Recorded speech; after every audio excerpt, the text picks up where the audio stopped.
사망 권세를 깨고 부활하사 우리에게도 부활의 영광을 주신 우리 하나님께 감사 찬양을 올려드립니다. 우리의 부활 영광은 미래에 얻을 미래적인 축복만이 아니라 오늘을 살아가는 내 삶의 색깔과 방향과 목적을 송두리째 바꾸어 새롭게 해주신 하나님의 놀라운 혁명적인 사건이라 그렇게 말할 수 있습니다. 부활은 단순히 미래에 있을 일을만을 이야기하는 것이 아니라요, 우리의 과거와 현재의 존재 의미까지도 다 바꾸어 주신 놀라운 은혜의 축복이라는 겁니다. 그래서 오늘은 이 부활이 왜 우리에게 중요하며 그 부활의 특성이 무엇인지를 우리가 오늘 이 시간 함께 묵상해 보기를 원합니다. 그런데 이 주제의 설교는 지난 이틀 전에 제가 금요기도회 때 4월 2일 금요기도회 때 율법과 연계해서 이 부활에 대한 이게 왜 중요한지 왜 그래야 하는지에 대한 설교를 금요기도회 때 했습니다. 여러분이 꼭 한번 보셨으면 좋겠습니다. 오늘은 부활의 능력, 주님께서 우리에게 베풀어 주신 이 은혜의 축복이 무엇인지 의미가 어떤지를 살펴보는 시간을 갖도록 하겠습니다. 먼저 그리스도인에게 부활은 왜 중요할까요?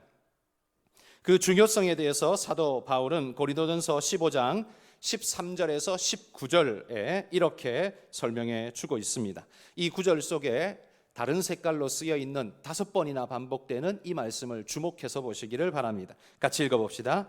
만일 죽은 자의 부활이 없으면 그리스도도 다시 살아나지 못하셨으리라. 그리스도께서 만일 다시 살아나지 못하셨으면 우리가 전파하는 것도 헛것이요 또 너희 믿음도 헛것이며 또 우리가 하나님의 거짓 증인으로 발견되리니 우리가 하나님이 그리스도를 다시 살리셨다고 증언하였습니다. 만일 죽은 자가 다시 살아나는 일이 없으면 하나님이 그리스도를 다시 살리지 아니하셨으리라.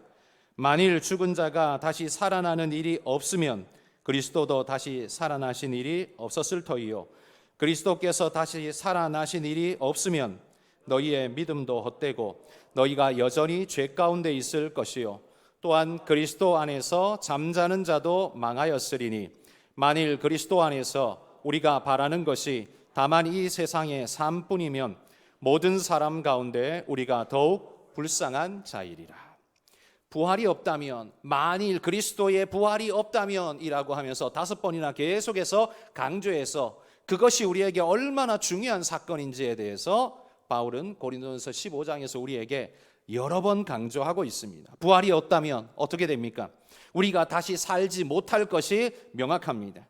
오늘 우리가 하고 있는 이 모든 일들이 그러면 오늘로서 그냥 끝나버리는, 말 그대로 내일은 우리가 알 수 없으니 그냥 오늘 그냥 욜로적으로 살자, 교회도 그렇게 말할 수밖에 없을 겁니다.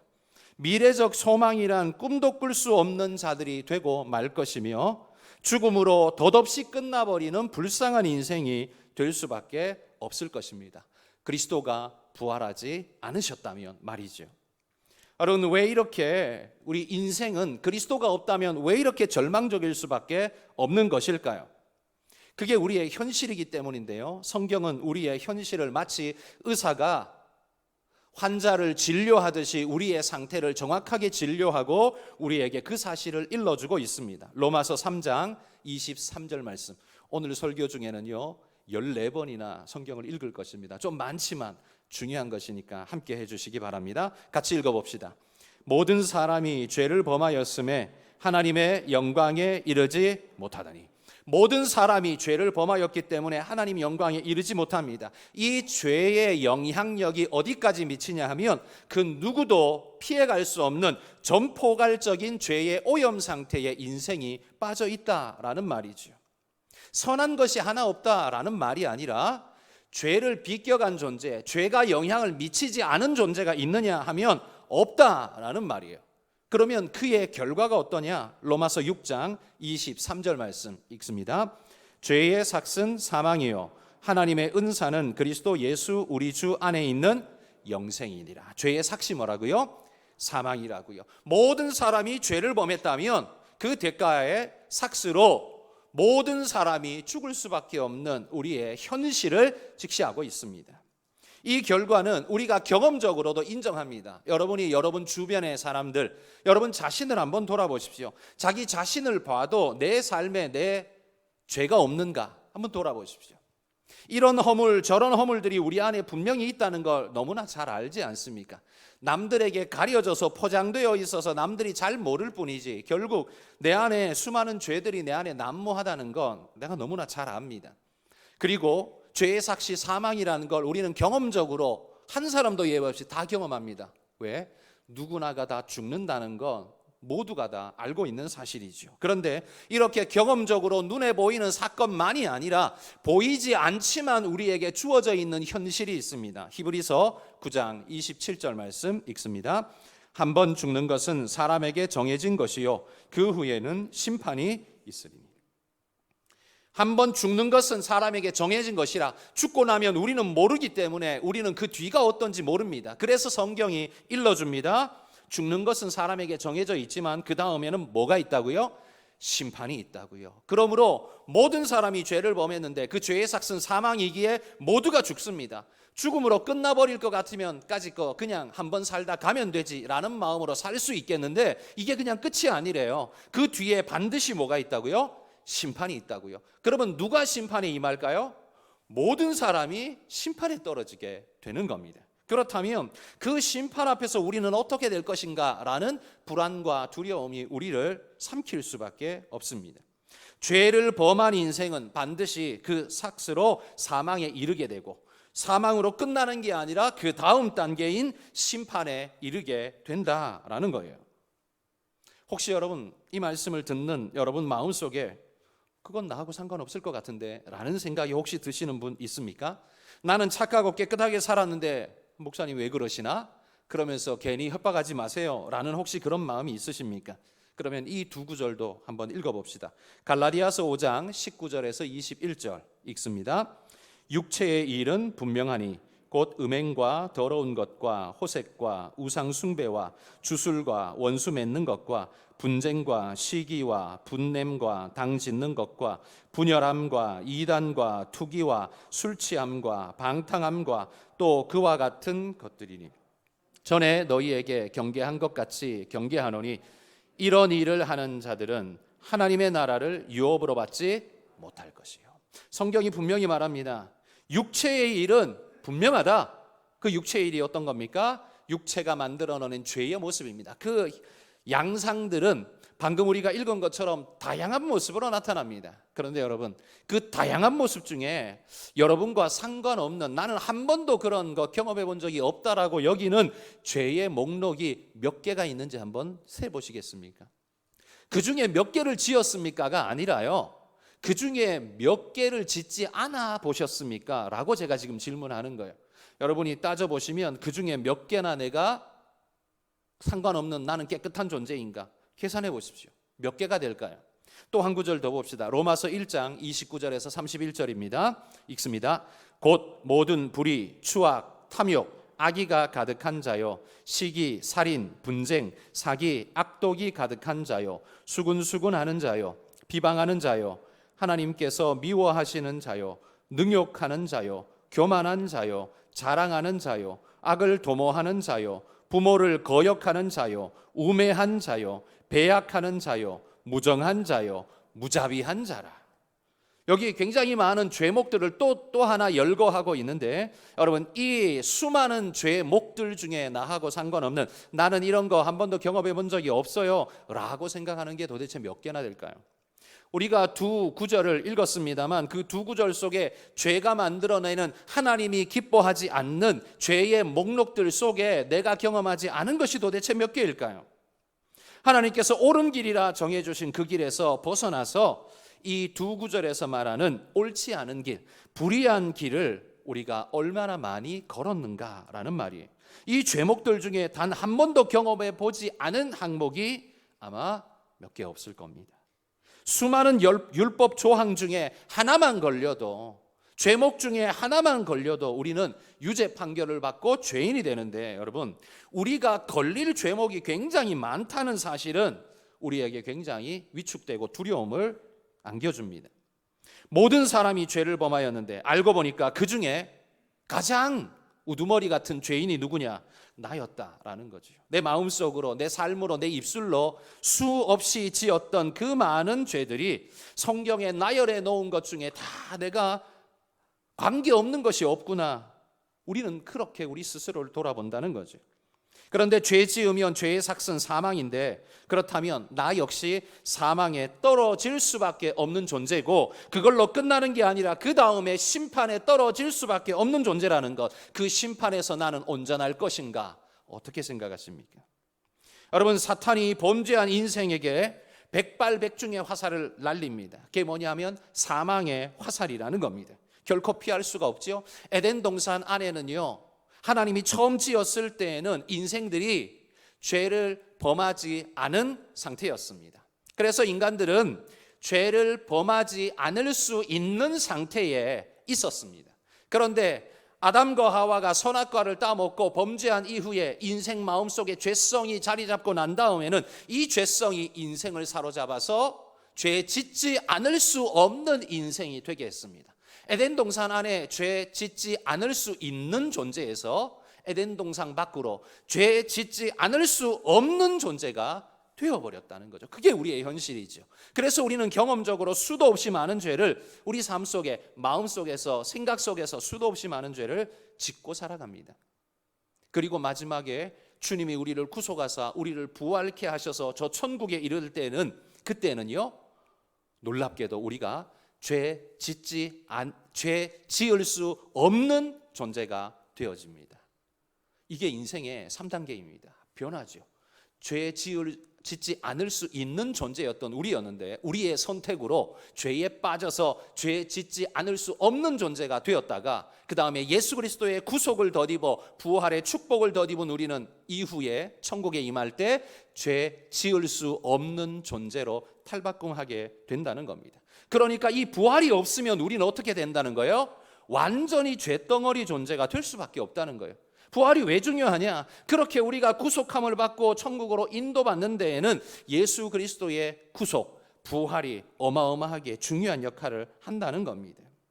사탄이 우리가 범죄하면 사망의 화살을 쏩니다. 그 화살에 맞는 그 누구도 피할 수 없고, 맞으면 어떻게 해요? 다 사망에 떨어지고 심판에 이를 수밖에 없는 존재가 되는 거예요.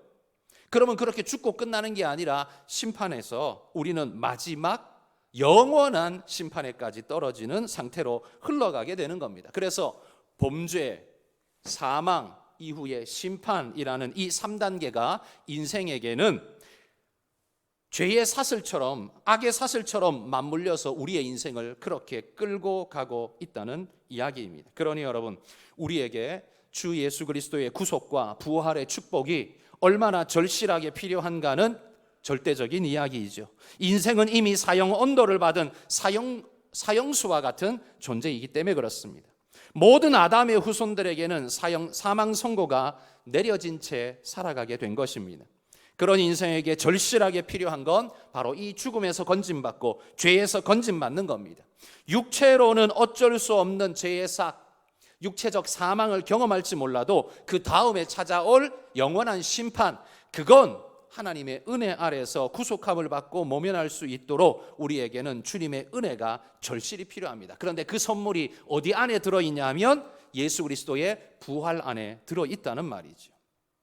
부활이란 육신은 죽고 영혼만 구원받는 것, 여러분 이게 부활 아닙니다. 영혼은 원래 죽지 않아요. 그렇기 때문에 육신은 죽고 영혼은 천국 가는 게 부활이라면 사실 이거는 말이 앞뒤가 안 맞는 말이에요. 죽지 않았는데 무슨 부활을 해요? 영혼은 죽지 않았는데.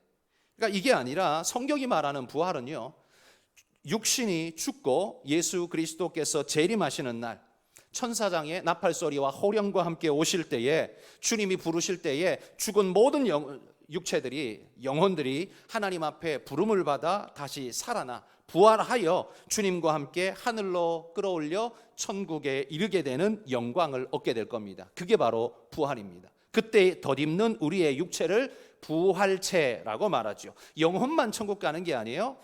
우리에게 주님이 오실 때에 우리의 육체도 변모하여 부활체를 덧입고 영원한 완전한 모습으로 하나님과 함께 살게 된다는 게, 그게 부활입니다. 자, 그러면 이 부활을 이야기할 때 우리가 두 가지를 좀 미리 알고 가면 좋습니다. 두 가지 사실. 첫 번째는 뭐냐 하면 부활에는 두 종류가 있다라는 겁니다. 부활이 왜 두 종류야? 라고 생각되죠? 예수님이 하신 말씀이에요. 요한복음 5장 29절 읽어봅시다. 선한 일을 행한 자는 생명의 부활로, 악한 일을 행한 자는 심판의 부활로 나오리라.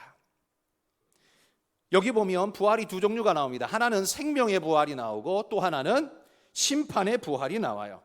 부활은 부활인데 하나는 생명으로 나아가는 부활이고 또 하나는 심판으로 나아가 영원한 심판에 떨어져 죽음으로 가는 그런 부활이라고 말하고 있습니다.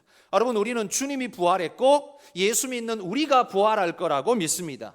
그런데요, 성경은 예수 믿는 자만 부활하는 게 아니라 예수 안 믿는 자도 부활한대요. 그런데 그 부활은 생명을 향하는 부활이 아니라 심판으로 가는 부활, 영원한 죽음으로 가는 부활, 그런 부활을 당하게 된다는 거예요. 그러므로 중요한 건 뭡니까? 나는 어떤 종류의 부활을 할 것이냐, 이게 굉장히 중요하지 않습니까? 그 부활의 색깔과 종류를 바꾸는 게 누구예요? 예수 그리스도십니다. 우리가 주님을 믿고 고백하면 우리의 부활은 생명의 부활로 나아가죠. 여기 말씀에 이렇게 말했습니다. 선한 일을 하는 자는 생명의 부활로. 여기 선한 일이란 건 우리가 이런 식으로 이야기를 하면 우리 머릿속에는 자동적으로 도덕적 기준이 우리 머릿속에 선함으로 작동합니다. 선함이란 곧 도덕적인 것, 이게 우리의 등식으로 머릿속에 완전히 박혀 있죠. 그러나 성경이 말하는 선함은 도덕과 이퀄이 아닙니다. 성경이 말하는 선함은 도덕과 등식을 이루는 게 아니라 하나님과 등식을 이루어요. 그러니까 성경이 말하는 선함이란 뭐냐 하면 하나님이 옳다 인정하시고 바르다라고 말하는 그 길과 행위를 하는 것을 선함이라고 말하는 거예요. 그러니까 세상이 말하는 도덕이 하나님의 뜻에 부합할 수도 있고 아닐 수도 있어요. 그러니까 도덕은 곧 하나님의 뜻이다라고 말하는 건 이건 과도한 이성적 해석입니다. 이건 옳지 않습니다. 옳지 않을 수 있어요. 아무리 이성적으로 옳고 도덕적으로 옳아도 하나님 뜻에 대적하고 부합하지 않은 일이 있을 수가 있습니다. 그러므로 우리 그리스도인들은 선하다라는 표현을 쓸 때 그걸 도덕의 관념으로 볼 게 아니라 하나님의 눈으로, 하나님의 시선으로 보셔야 합니다. 도덕이란 건 결국 사실은 하나님에게서 나온 성품이고 온전한 성품인데 인간이 취사 선택을 해서 변질도 될 수 있는 면이기 때문에 우리는 더 중요한 본질적 선인 하나님께 기준을 맞춰서 이 사실을 봐야 한다는 거예요. 그러면 반대로 악한 일은 뭐겠습니까? 악한 일이란 하나님이 인정하지 못하는, 하나님이 그 길 가면 안 돼 라고 말했던 그 길, 그게 바로 악한 길인 겁니다. 그렇게 행한 자는 심판의 부활로 일어나게 될 거라고 말합니다. 그래서 한마디로요, 누구는 살도록 부활하고 누구는 심판에 들어가라고 부활하는 겁니다. 좀 끔찍하지 않습니까? 여러분의 부활 주소는 어떤 것 같습니까? 여러분의 부활 주소는 어떻습니까? 저는 우리 성도님들이, 한가람의 모든 성도들이 100% 한 사람도 예외 없이 생명의 부활로 다 주님 앞에 서실 수 있는 축복이 있기를 바라고 소원합니다. 이게 우리가 알아야 할 첫 번째입니다. 부활은 두 종류가 있다. 우리만 부활하는 게 아니라 믿지 않는 자도 부활한다. 그런데 심판의 부활을 한다, 그들은. 두 번째는요, 부활은 소생과는 다르다는 사실이에요. 소생과는 다르다. 우리 많은 그리스도인들이 부활이라고 할 때 사실 경험적으로 해본 일이 없기 때문에 부활을 그냥 숨이 끊어졌다가 다시 쉬는 소생과 같은 거 아닌가라는 생각을 많이 합니다. 여러분, 소생 우리는 경험합니다. 어떻게 해요? 심장이 멈췄습니다. 의사들이 심장 박동기를 가지고 전기 충격기를 가지고 뽕 해가지고 심장이 다시 뛰도록 만듭니다. 그럼 어떻게 해요? 소생했다 그러죠. 갑자기 숨이 멎었어요. 그런데 우리가 인공호흡도 하고 해서 사람을 살려냈습니다. 호흡이 돌아왔어요. 그럼 어떻게 해요? 소생했다라고 말하지 않습니까? 그러니까 소생은 죽은 지점에서 호흡이 다시 돌아와서 다시 시작하는 게 그게 소생이에요. 죽은 지점과 살아나는 지점이 같은 지점에 있어요. 그리고 나이도 같아요. 상태도 같습니다. 위치도 같습니다. 달라질 게 하나 없습니다. 성경에도 보면 부활을 예표해 주는 부활 비슷한 소생의 사건들이 많이 일어납니다. 야이로의 딸이 죽었다가 살았죠. 예수님이 살리셨습니다. 그리고 나인성 과부의 아들이 죽었는데 장례를 치르며 관에 메고 가는 그 관을 주님께서 만나서 붙잡고 기도하시니까 관 안에 있던 죽은 아들이 살아나는 놀라운 역사가 일어났죠. 여러분, 우린 이걸 부활이라고 불러야 할까요? 아니요, 이건 소생입니다. 하나님께서 소생시켜 주신 거예요. 자, 야이로의 딸과 그리고 나인성 과부의 아들이 살아난 것과 예수님이 부활하신 것과 차이가 뭘까요? 어떤 차이가 있을까요? 가장 극명한 차이가 있는데 그건 뭐냐 하면 나인성 과부의 아들이나 야이로의 딸은 살아났지만 다시 죽었을까요? 영원토록 살았을까요? 다시 죽었어요. 그런데 예수님의 부활은 부활하신 이후에 예수님은 다시 죽었을까요? 안 죽었을까요? 안 죽으셨죠. 이게 차이인 거예요. 그러니까 소생은 사망 권세를 이긴 게 아니에요. 잠시 연기한 것뿐이에요. 잠시 잠깐 연기한 것뿐이에요. 역시 사망 권세 아래 있는 겁니다. 모두가 다 다시 죽었어요. 소생한 자는 잠시 살아났지만 다시 죽어요. 그러나 부활은 뭐예요? 절대로 다시 죽지 않는다는 거예요. 그래서 부활과 소생은 완전히 천지 차이라는 이야기입니다. 그러니까 부활과 소생의 차이는 사망의 영향력 아래에 있느냐, 사망 권세를 완전히 깨뜨리고 그 위에 있느냐, 이 둘의 차이라는 말이죠. 굉장히 큰 차이입니다. 소생은 다시 살아난 것처럼 우리 눈에 보이지만 여전히 사망 권세 아래에 있습니다. 사망을 벗어날 수 없어요. 단지 죽음의 시간을 잠시 뒤로 미룬 것뿐입니다. 진정한 의미의 부활이 아니라는 거예요. 그러나 주님의 부활은 결코 다시 죽을 수 없는 영원한 생명입니다. 왜냐하면 죽음의 권세를 깨뜨려 버렸기 때문에 그렇습니다. 그래서 성경이 말하는 부활의 가장 큰 특징은 뭐냐? 바로 이거예요. 사망 권세를 이겼느냐 아니면 그 아래 여전히 있느냐. 이게 부활의 가장 중요한 핵심 요소라는 겁니다. 죽음을 잠깐 이긴 것 같은 것, 그건 소생일 뿐이지 부활이 아닙니다. 죽음을 영원히 이긴 것, 그게 부활이에요. 이전에는 죽음의 영향력 아래에 있을 수밖에 없었는데 부활로 말미암아 우리는 죽음이 결단코 우리를 다시 건드릴 수 없는, 우리를 다시 죽일 수 없는 그 상태, 주님께서 우리를 그렇게 살려낸 상태, 그걸 가리켜서 부활이라고 부른다는 말이죠. 여러분, 이게 얼마나 위대한 승리입니까? 소생은 사망을 해결 못했어요. 그러나 부활은 완벽하게 사망을 해결했어요. 그러하기에 그 이후가 완전히 달라지는 겁니다. 자, 그러면 이 두 가지의 이해의 기본을 가지고서 주님의 부활을 살펴봅시다. 주님 부활의 특징이 뭔가 세 가지로 말씀을 드리겠습니다. 첫 번째, 주님 부활의 첫 번째 특징은 제가 방금 이야기했던 그겁니다. 사망의 영향력을 완전히 뛰어넘었다라는 사실입니다.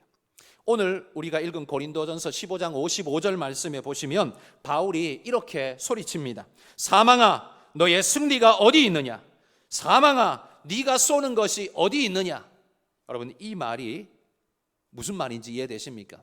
문자로 써놨기 때문에 어떤 느낌인지 잘 모르시겠지만 이 느낌은요, 바울이 사망을 조롱하고 있는 겁니다. 야, 사망아, 너가 승리했다고? 야, 그러면 너 승리함 징표를 보여봐. 뭐가 승리야?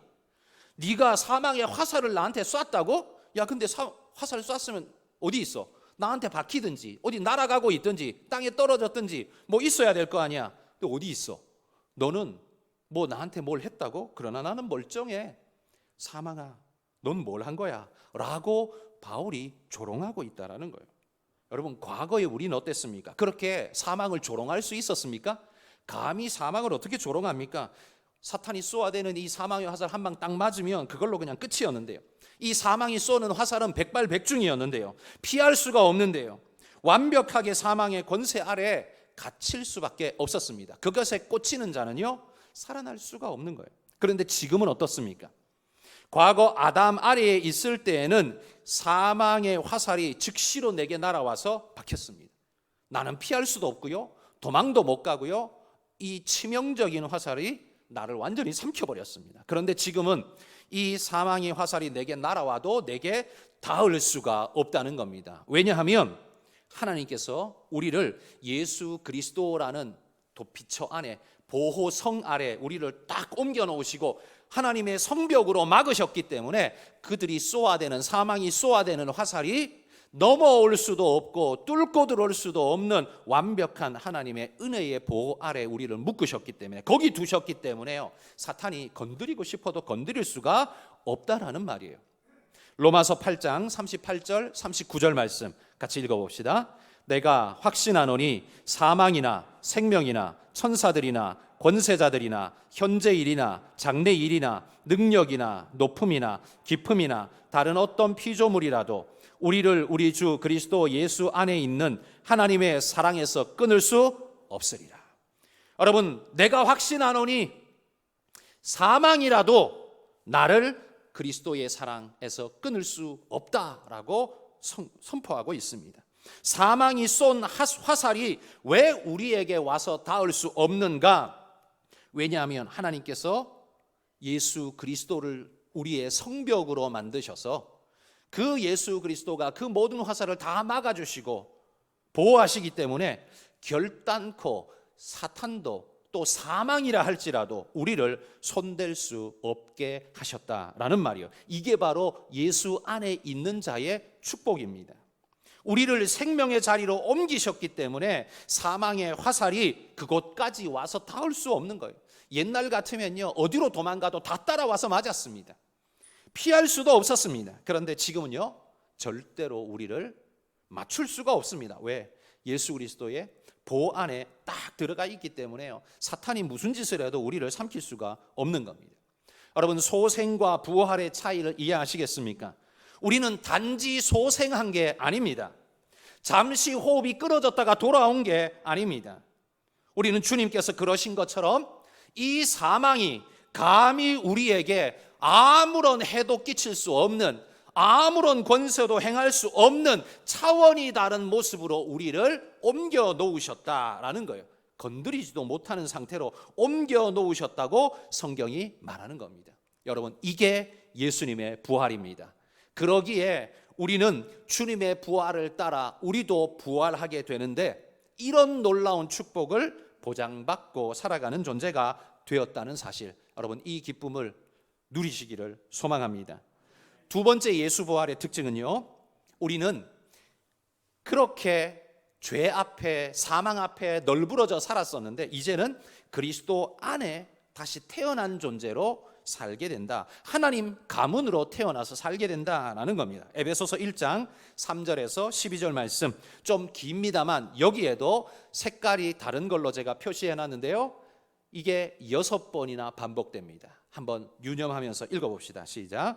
찬송하리로다. 하나님 곧 우리 주 예수 그리스도의 아버지께서 그리스도 안에서 하늘에 속한 모든 신령한 복을 우리에게 주시되 곧 창세전에 그리스도 안에서 우리를 택하사 우리로 사랑 안에서 그 앞에 거룩하고 흠이 없게 하시려고 그 기쁘신 뜻대로 우리를 예정하사 예수 그리스도로 말미암아 자기의 아들들이 되게 하셨으니 이는 그가 사랑하시는 자 안에서 우리에게 거저 주시는 바 그의 은혜의 영광을 찬송하게 하려는 것이라. 우리는 그리스도 안에서 그의 은혜의 풍성함을 따라 그의 피로 말미암아 속량 곧 죄사함을 받았느니라. 이는 그가 모든 지혜와 총명을 우리에게 넘치게 하사 그 뜻의 비밀을 우리에게 알리신 것이요 그의 기뻐하심을 따라 그리스도 안에서 때가 찬 경륜을 위하여 예정하신 것이니 하늘에 있는 것이나 땅에 있는 것이 다 그리스도 안에서 통일되게 하려 하심이라. 모든 일을 그의 뜻에 결정대로 일하시는 이의 계획을 따라 우리가 예정을 입어 그 안에서 기업이 되었으니 이는 우리가 그리스도 안에서 전부터 바라던 그의 영광의 찬송이 되게 하려 하심이라. 사도 바울은 예수 복음의 기쁜 소식을 에베소의 성도들에게 써보내면서 예수 부활의 축복을 덧입은 우리가 어떠한 존재이를 너희가 깨닫기를 원한다라고 하면서 그리스도 안에서 우리가 어떻게 변화되었는가를 6번이나 반복해서 강조하고 있습니다. 이는 우리가 영적으로 그리스도 안에서 완전히 새로운 존재로 태어난 그런 존재 되었음을 강조하는 거예요. 성경은 이 땅을 살아가는 모든 사람들을 두 종류로 나옵니다. 공산주의자들은 유산계급과 무산계급으로 나누죠. 부르주아와 프롤레타리아로 나눠서 혁명의 어떤 걸로 계산하면서 늘 그 혁명이 끊어지지 않는 파괴와 파괴가 일삼는 세상으로 계산합니다. 우리는 돈 가진 자와 없는 자로 계산하고 권력 있는 자와 없는 자로 계산하고 그런 식으로 우리도 계산하죠. 그러나 성경은 우리를 그렇게 계산하지 않습니다. 성경은 인간을 나눌 때 딱 두 종류로 나누는데, 하나는 아담 후손으로 태어난 존재, 아담 아래 있는 존재와 둘째는 둘째 아담이라고 말하는 예수 그리스도 안에서 다시 태어난 거듭난 인생, 바로 그 두 종류로 나누는 겁니다. 사망의 저주가 얽어매고 있는 인생과 아담 안에 있는 존재이죠. 그러나 사망의 저주 사슬이 완전히 끊어져 버린 구원의 인생, 예수 그리스도 안에 있는 두 인생으로 하나님의 눈에는 나뉘어져 보인다는 말이에요. 바울은 에베소 교인들에게 우리는 아담 안에서 태어났었지만 그러나 예수 그리스도 안에 세례받고 믿음의 고백을 하고 우리는 주님 안에서 다시 태어나서 이제는 아담의 후손이 아니라 예수 그리스도의 후손으로 살아가는 복된 존재로 다시 태어났다고 말하는 거예요. 여러분이 우리 그리스도인이 세상 사람보다 더 착하지 못함에도 불구하고 우리가 구원받는 이유, 제가 설교 시간에 누차 이야기를 해드렸는데 그 이유 중에 하나 무엇인지 기억하는지 모르겠습니다. 여러분, 우리는 하나님의 자녀 되었기 때문에 아버지 집에 가는 거라고 말씀드렸어요. 잘나서 가는 게 아니에요. 대단해서 가는 게 아닙니다. 더 착해서 가는 게 아닙니다. 자녀 되었기 때문에 아버지 집 가는 게 당연하기 때문에 가는 거예요. 그러니까 누가 더 착하냐를 가지고 도덕적으로 따지면 천국 가는 개념이 틀린 거예요. 아버지 집에 자식이기 때문에 갈 수 있는 겁니다. 그리스도 안에서 다시 태어났다는 말은 바로 그걸 확증해 주는 축복된 말씀이에요. 우리의 소속은 그리스도 안에 있고 우리의 미래도 그리스도 안에 있습니다. 그리스도 안에 있으면 그러면 우리는 어떤 축복을 누립니까?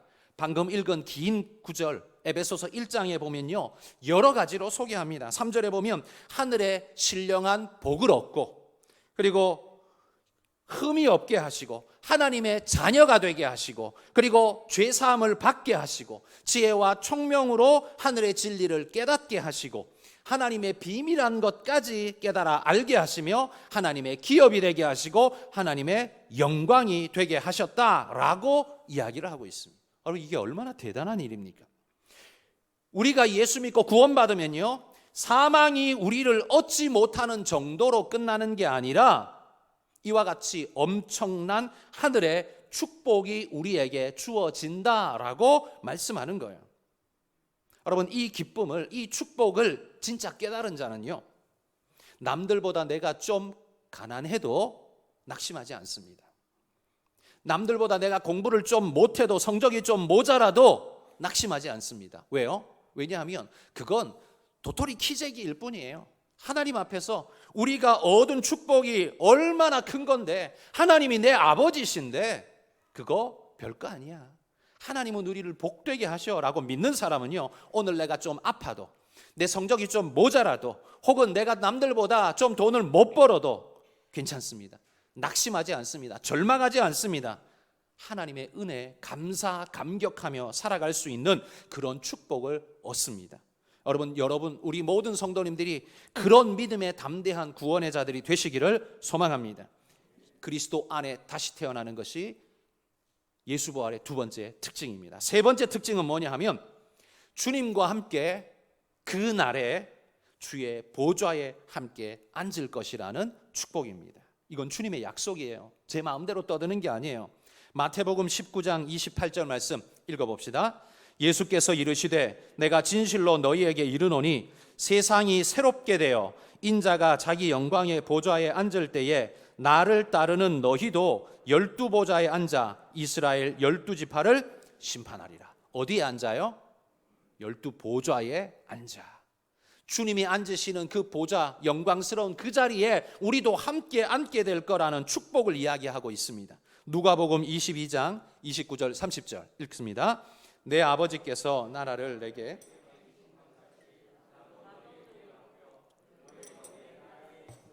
내 상에서 먹고 마시며 또는 보좌에 앉아 이스라엘 12지파를 다스리게 하려 하노라. 여기도 똑같이 말씀하시죠. 보좌에 앉아 심판하는 권세와 축복을 네가 얻을 것이다 라고 말하는 거예요.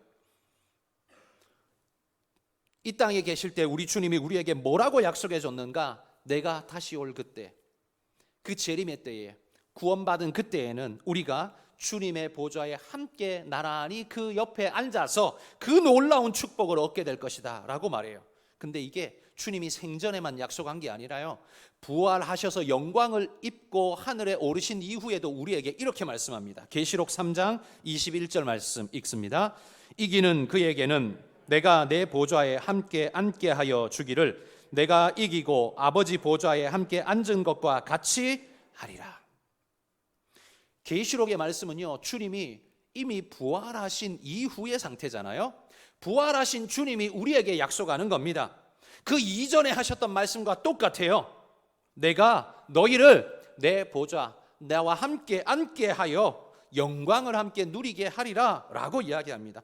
주님과 함께 보좌에 앉아 다스리는 축복을 주님이 우리에게 주신다라고 약속하고 있습니다. 뿐만 아니라 요한복음 14장 3절 말씀 읽어봅시다. 가서 너희를 위하여 거처를 예비하면 내가 다시 와서 너희를 내게로 영접하여 나 있는 곳에 너희도 있게 하리라. 주님이 계신 그곳에 우리도 있게 하겠다고 말합니다. 그곳이 어딜까요? 그곳은 바로 요한계시록에서 환상 가운데 요한이 봤던 그 찬란한 아름다운 천성 예루살렘 도성이라고 쓰여 있는 바로 그곳입니다. 계시록 22장 1절에서 5절 말씀입니다. 읽어봅시다. 또 그가 수정같이 맑은 생명수의 강을 내게 보이니 하나님과 및 어린 양의 보좌로부터 나와서 길 가운데로 흐르더라. 강 좌우에 생명나무가 있어 12가지 열매를 맺되 달마다 그 열매를 맺고 그 나무 잎사귀들은 만국을 치료하기 위하여 있더라. 다시 저주가 없으며 하나님과 그 어린 양의 보좌가 그 가운데 있으리니 그의 종들이 그를 섬기며 그의 얼굴을 볼 터이요 그의 이름도 그들의 이마에 있으리라. 다시 밤이 없겠고 등불과 햇빛이 쓸데없으니 이는 주 하나님이 그들에게 비치심이라. 그들이 세세토록 왕노릇하리로다. 우리가 갈 곳을 이 사도 요한이 환상 가운데, 하나님이 보여주시는 환상 가운데 미리 창문 너머로 잠깐 본 거예요. 이게 다가 아니라는 거죠. 창문 너머로 잠깐 봤는데도 이렇게 영광스럽습니다. 이렇게 화려하고 아름답고 이곳에는 다시 죽을 수 없는, 제가 아까 말씀드렸죠, 인생이 죄 사망하지 않을 수 있는, 죄 짓지 않을 수 있는 인생에서 죄 지을 수밖에 없는 인생에 떨어졌다가 죄 지을 수 없는 인생으로 승격되었다고 말하는 바로 그곳이 바로 여기입니다. 여기에는요, 죄가 완전히 없기 때문에 사망도 없고 눈물과 근심도 없고 걱정도 없고 하나님의 축복이 온전하게 넘치며 열매가 12달 다달이 맺힌다. 여러분, 지금 우리는 겨울 되면 열매 못 맺잖아요. 건너뛰는 때도 있잖아요. 그런데 천국은 어떻게 해요? 다달이 열매를 맺고, 이건 풍성을 말하는 것이고요. 그 잎사귀들은 약이 된다고 말해요. 그 모든 약들이, 사실 천국에서 무슨 약이 필요할까 싶은데요, 그건 하나님의 비유적인 표현이겠죠. 뿐만 아니라 우리는 그곳에서는요, 태양빛을 보며 사는 게 아니라 태양이 필요 없습니다. 하나님의 영광의 빛을 쬐며 살아가는, 그 하나님의 영광빛 가운데 살아가는, 영원히 세세토록 왕노릇하는 왕처럼 놀라운 영광과 은혜 가운데 거한다는 말이에요. 그러니 여러분, 우리가 가게 될 그곳이 얼마나 놀라운가를 보십시오. 부활이 가져다 주는 축복이 얼마나 놀라운가를 보십시오. 그러니 여러분, 그리스도인은 세상에서 다 망해버린 것 같아도 절망이 아닙니다. 왜? 이런 축복이 기다리고 있기 때문이죠. 남들보다 못나서 정말 자존심 상하고 부끄럽고 무너지는 것 같아도 여러분 무너지지 마십시오. 하나님이 우리를 이렇게 사랑하고 이렇게 구원하신다고 약속해 주셨습니다. 우리는요 인생 다 그냥 망쳐먹은 것 같아도 기본이 뭐예요? 기본이 천국이에요. 기본이 천국이에요. 이러니 절망하지 않을 수 있습니다. 사람들이 볼 때 그리스도인들을 평가할 때 저 사람 좀 실성했나? 라고 생각될 정도로 살아야 그게 진짜 그리스도인입니다. 왜요? 나 같으면 정말 좌절할 것 같은데 저 사람은 좌절 안 하네. 힘들 것 같은데 저 사람은 정말 늘 웃고 감사를 입에 달고 사네. 조금 정신이 조금 어디 맛이 갔나? 왜요? 주님의 축복을 믿기 때문이죠. 여러분 그게 정상이에요. 왜? 믿으니까 그렇게 사는 거예요. 근데 세상 사람들이 볼 때 지극히 너무 정상이야. 힘들 때 같이 힘들고 아플 때 같이 아프고 좌절할 때 같이 좌절하고 낙심할 때 같이 낙심하면 너무 정상적으로 보이죠. 그러나 그건 그리스도인으로서 틀렸다는 말이에요. 그러면 안 된다는 말이에요. 왜? 주님이 우리에게 보장해 주신 것이 얼마나 큰데요. 그거 믿고 사는 사람들은 낙심하지 않고 무너지지 않고 하나님의 귀한 영광 가운데 사는 줄 믿습니다. 여러분의 삶에 많은 어려움이 있고 낙심할 만한 일이 있고 좌절할 만한 순간이 여러분에 다가온다 할지라도 낙심하지 마십시오. 하나님이 갚으실 것이고 하나님이 복 주실 것이고 하나님이 우리를 영원 천국으로 인도해 주실 줄 믿습니다. 이 놀라운 축복이 우리 것이라는 것 믿고 늘 감사로 이 땅 살아가시기를 주의 이름으로 축복합니다.